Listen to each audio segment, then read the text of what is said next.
And now, Storm Tracker weather with meteorologist Cesar Cornejo.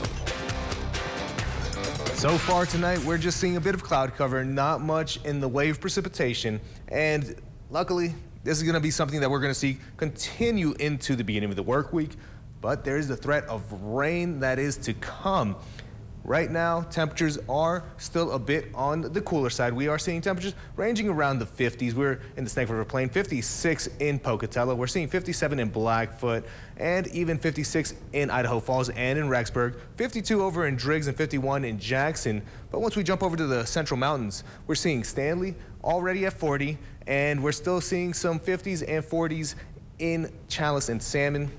This is going to be a trend that will continue. We're going to see our lows really reach into about the 40s and going even close to the 30s in certain areas. We'll see 36 as a low for tonight in Jackson and in Afton. We'll see 42 in Idaho Falls, 45 in Pocatello, and take a look at Stanley. Yes, the freezing mark in June. That's not too strange, but it does have that little bit of just colder temperatures moving along. And with Future Tracker, we'll see that we will have a bit of cloud cover making its way into the Central Mountains by the time we are around, making our way to work.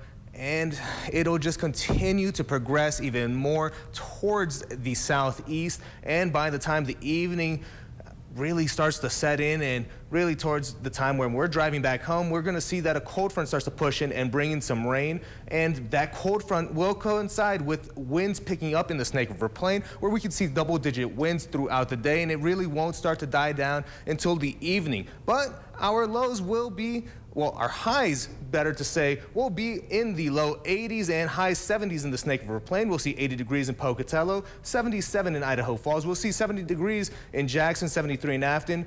And in the Central Mountains, because of the cloud cover, it will remain a little bit on the cooler sides, closer to the 60s. And for your Southeast Idaho Chevy dealer 7-day forecast for Pocatello, we are expecting to see a partly sunny sky, some breezy conditions, but luckily the temperatures will remain in the 80s. But by Tuesday, we do have that push of showers and thunderstorms making their way in, and even lasting until Wednesday, where we see a near 20-degree drop in our highs. And for Idaho Falls, 7-day forecast, very similar trend where we see that 20-degree drop and near 20-degree drop, and the storm threat does continue for Tuesday and going into Wednesday.